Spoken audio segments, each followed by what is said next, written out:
sabana, filántropo de los basureros. Y me pasé las noches y el alba negra cantando solo para extranjeros. La historia, para Fran Delgado, podría ser una sumatoria de canciones. Tanto es así que él se ha sumado a este relato universal como uno de los escribas de la realidad.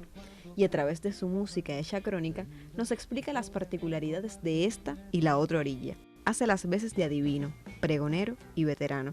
Trae a colación a Harry Potter, Santa Claus, Casanova y Cecilia Valdés. Deja entrever sus utopías, pero eso sí, a este ícono de la novísima trova cubana no le pidan la cabeza. Pídeme que me debata entre tu pensamiento y tu belleza, pero no me pidas la cabeza. Y a mí me encantaba todo el ambiente de la trova que se respiraba en los años 70. Me gustaba mucho esa manera informal que ellos tenían de presentarse, de presentar las canciones. A mí me gustaba mucho la soledad de un trovador, la introspección de un trovador. Eran como gente que eran como magos de la palabra, porque además a mí me parecían que todos hablaban muy bonito y que tenían unos conocimientos profundos, y cuando cantaban las canciones de otras personas, por ejemplo, que yo conocía, me encantaba cómo ellos le daban el enfoque a las canciones. Y eso es un poco lo mismo que hago yo. Nadie sabe al día siguiente lo que hará.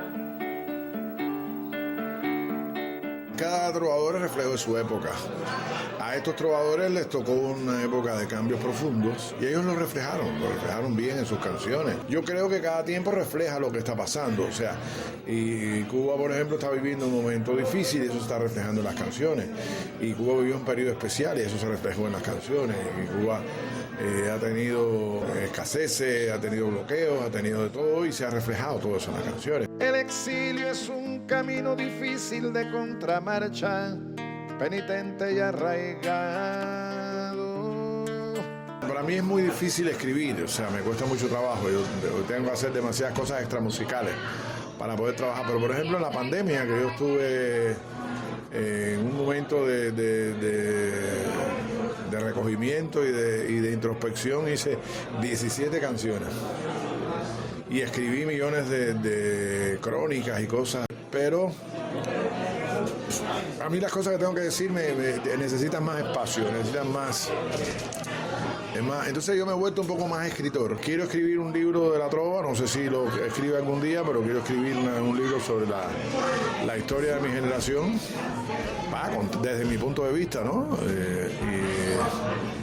Pero soy muy vago. Te has convertido en mi mapa, te has convertido en mi mapa.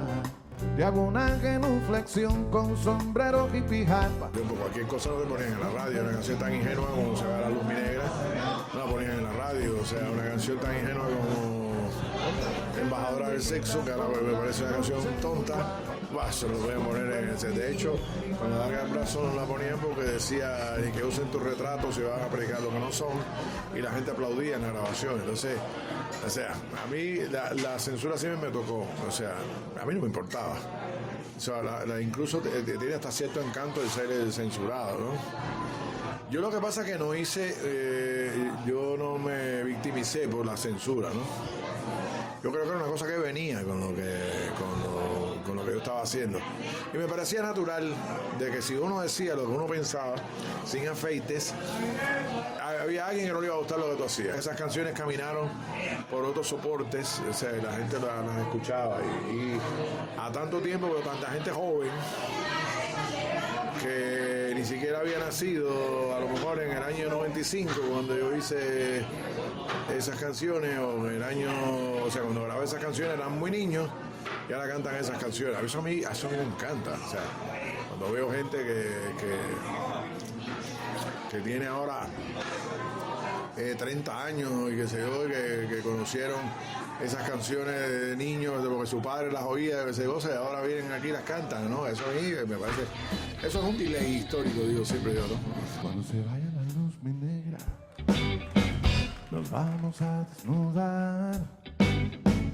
Temprano tiene su encanto, como la gente en el campo, Lo malo es que sin agua y sin ventilador acabaremos pegajosos y sudados como en un maratón. Leisa Fritz, Zeta Panés, para el Noticiario en Marcha.